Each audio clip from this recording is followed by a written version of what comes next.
ನಾವು ಎಲ್ಲ ಟೈಮಲ್ಲೂ ದಾನ ಧರ್ಮಗಳನ್ನು ಮಾಡಿ ಒಳ್ಳೆಯ ವ್ಯಕ್ತಿಗಳು ಆಗಬೇಕು, ತುಂಬ ಕೊಡುಗೈ ದಾನಿ ಅಂತ ಅನ್ಸ್ಕೋಬೇಕು, ಒಳ್ಳೆಯ ತನ ಬರಬೇಕು ಅಂದರೆ, ಜನ 4 ಜನ ಮರ್ಯಾದೆ ಕೊಡಬೇಕು ಅಂದರೆ, ನಮಗೆ ಗೌರವ ಸಿಗಬೇಕು ಅಂದರೆ ಯಾವಾಗಲೂ ನಾವು ದಾನ ಮಾಡಬೇಕು ಅಂತ ರೂಲ್ಸ್ ಏನಿಲ್ಲ.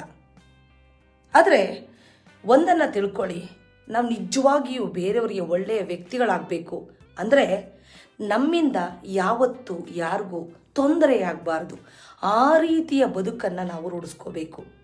ಬೇರೆಯವರಿಗೆ ತೊಂದರೆ ಕೊಡದಂತೆ ನಮ್ಮಿಂದ, ನಮ್ಮ ನಡೆನುಡಿಗಳಿಂದ, ನಮ್ಮ ಜೀವನದ ಬದುಕಿನ ಶೈಲಿಯಿಂದ ಅವ್ರಿಗೆ ತೊಂದರೆ ಆಗಬಾರ್ದು.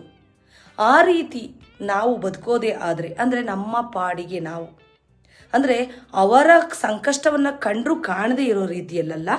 ಕೆಲವು ಸಾರಿ ಏನಾಗುತ್ತೆ, ನಾವು ದುಡ್ಡನ್ನು ಕೊಡೋದಕ್ಕಾಗಲ್ಲ ಅಥವಾ ಅವರು ಕೈ ಹಿಡಿದು ನಡೆಸೋಕ್ಕಾಗಲ್ಲ, ಬಟ್ ಒಂದು ಒಳ್ಳೆ ಅಡ್ವೈಸನ್ನು ಕೊಡ್ಬೋದು. ಅಥವಾ ಕೆಲವೊಂದು ಸಾರಿ ನಾವು ಮೌನಕ್ಕೆ ಶರಣಾಗ್ಬಿಟ್ಟು ಅವರ ವಿಚಾರದಲ್ಲಿ ಇಂಟರ್ಫಿಯರ್ ಆಗದೇನೆ ನಮ್ಮ ಪಾಡಿಗೆ ನಾವು ಇದ್ಬಿಡೋದು ಕೂಡ ಒಂದು ದೊಡ್ಡ ಹೆಲ್ಪ್.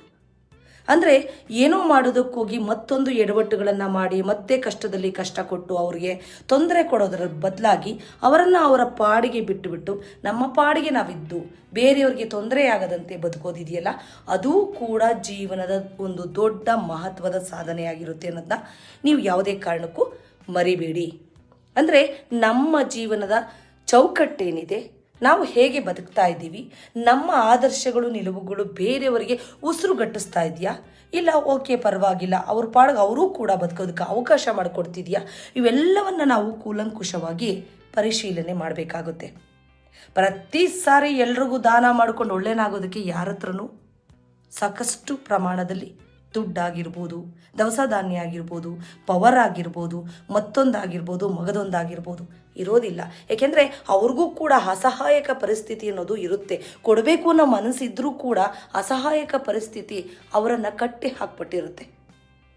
ಇನ್ನೊಂದನ್ನು ತಿಳ್ಕೊಳ್ಳಿ, ಯಾವ ಮನುಷ್ಯನಿಗೆ ಬೇರೆಯವ್ರಿಗೆ ಒಳ್ಳೇದು ಮಾಡಬೇಕು, ದಾನ ಧರ್ಮ ಮಾಡಬೇಕು ಅಂತ ಮನೋಭಾವನೆ ಇಟ್ಕೊಂಡಿರ್ತಾರಲ್ಲ, ಖಂಡಿತ ಆ ವ್ಯಕ್ತಿಯಲ್ಲಿ ಯಾವತ್ತೂ ಶಾರ್ಟೇಜೇ ಕಣ್ರಿ. ಯಾವ ವ್ಯಕ್ತಿ ಯಾರಿಗೇನೂ ಕೊಡಬಾರ್ದು ಅಂತ ಸ್ವಾರ್ಥವಾಗಿ ಬದುಕಿರ್ತಾನೋ ಆತನಲ್ಲಿ ತುಂಬಿ ತುಳುಕ್ತಾ ಇರುತ್ತೆ ಸಮೃದ್ಧಿ ಅನ್ನೋದು. ಬಟ್ ಆತ ಯಾರಿಗೂ ಕೊಡೋದಕ್ಕೆ ಇಷ್ಟಪಡೋದಿಲ್ಲ. ಇದು ವಿಧಿ ವಿಪರ್ಯಾಸನೆ, ನಾ ಕಂಡ ಅಂತ ಅನುಭವ. ಅದು ಏನೇ ಇರಲಿ, ಬೇರೆಯವರಿಗೆ ತೊಂದರೆ ಆಗದಂತೆ ಬದುಕ್ತೀವಲ್ಲ, ಅದು ಕೂಡ ಸಾರ್ಥಕವಾದ ಬದುಕು ಅನ್ನೋದನ್ನ ನೀವು ಯಾವತ್ತೂ ಮರಿಬೇಡಿ.